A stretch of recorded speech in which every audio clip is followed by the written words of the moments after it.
scaredy cats, it's me, Scaredy Matt. For as long as I've been on internet, which is like, I don't know, 50 years at this point, The Onion has been turning out quality content. They probably did it before then, but I didn't hear about it till I got on internet. It's incredible to me the depth and breadth of the stuff that they have put out over the years, and how often they've managed to make me laugh or just nailed something so on the head that I'm still thinking about it years later. The Onion are like the only people that manage to make satire consistently funny. Like, you can kind of always rely on them to not only have a decent take, but to make you laugh too, and I don't think people appreciate just how rare that is. But this isn't a comedy channel, this is a horror channel. Sure, The Onion can make me laugh, but can it scare me? Can it make me pee my little pants? Am I gonna have a wet diaper?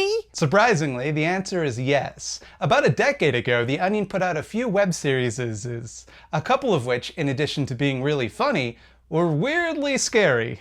Today I'd like to talk about one of those web series, Porkin Across America. This is Jim Haggerty, Porkin Across America.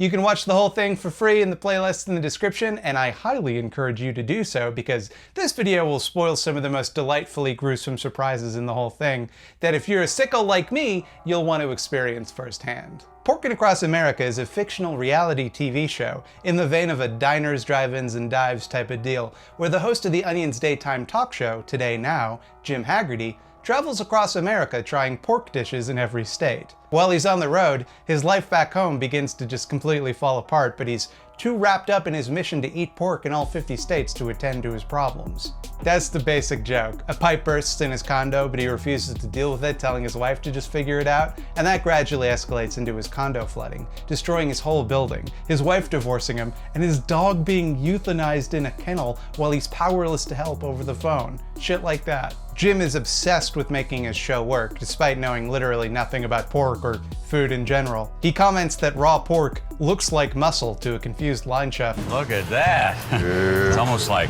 muscle. Most of meat is muscle.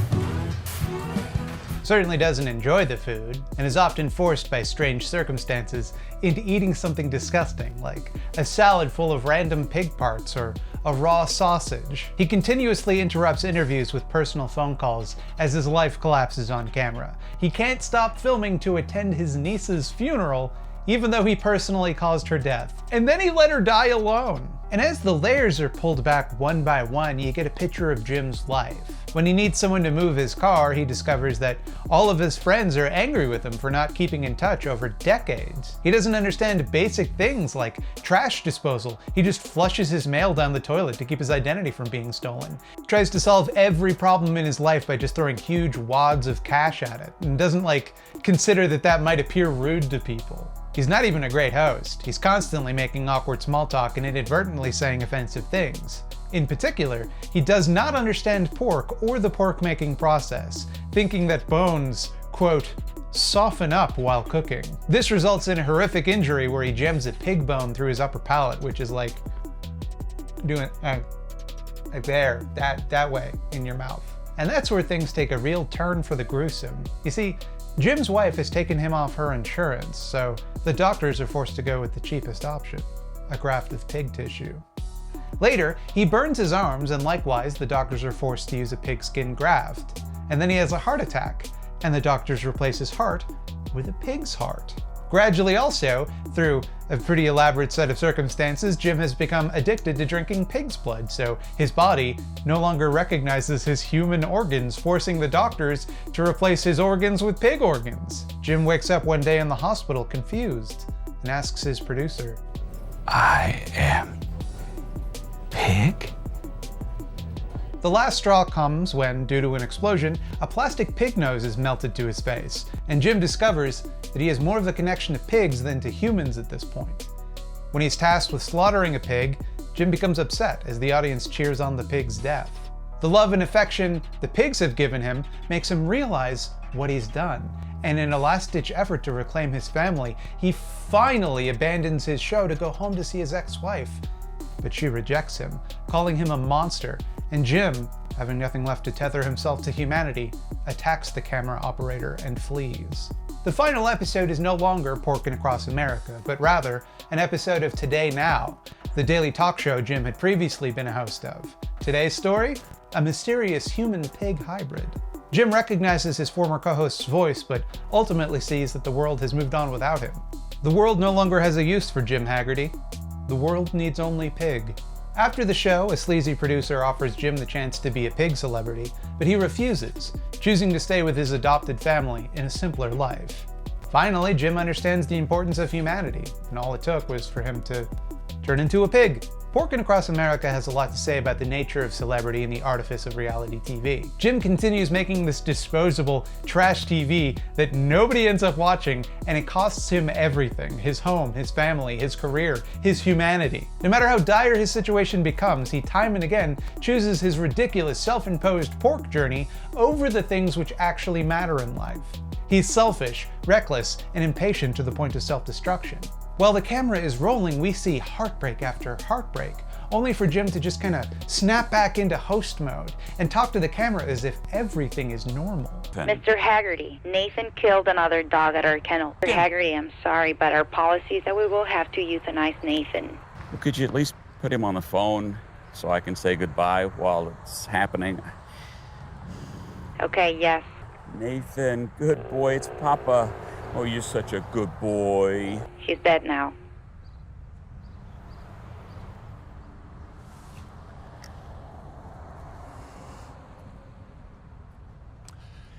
Who's ready for pork? He refuses to compromise no matter how much his ridiculous and pointless job gets in the way of his personal relationships, no matter how much he hurts all the people around him. By the time he recognizes what he has become, it's too late. And although he learns his lesson, he's left permanently changed. A grunting, disfigured, half-man, half-pig, wallowing in the mud. He's nothing more than the pork his show is meant to showcase, a disposable commodity to be consumed and discarded. This was made by The Onion, this psychological horror story about the dehumanization of mass media pap. And folks, not even the scariest thing they made. Around the same time, they made a show called Sex House, which is like Porkin Across America, but for Big Brother. It's even bleaker. Porkin Across America definitely shows its age a little bit. There are a couple of moments that look way cheaper than I remember them looking, but for what it is, it's executed about as well as you could expect. I mean, this is a web series from a decade ago.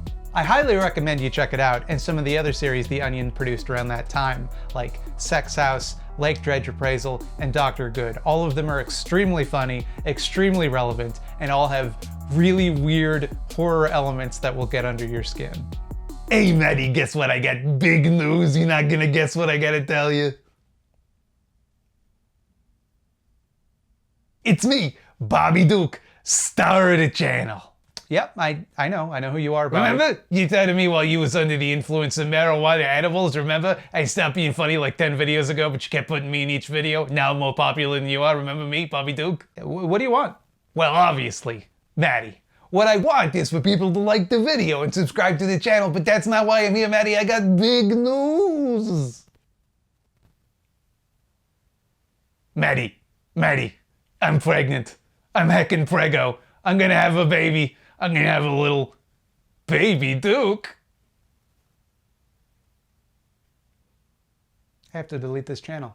Baby Duke, Duke, Duke, Duke, Duke, Duke, baby Duke, Duke, Duke, Duke, Duke, Duke. Baby Duke, Duke, Duke, Duke, Duke, Duke, baby Duke, baby Duke, Duke, Duke, Duke, Duke, Duke, baby Duke, Duke, Duke, Duke, Duke, Duke,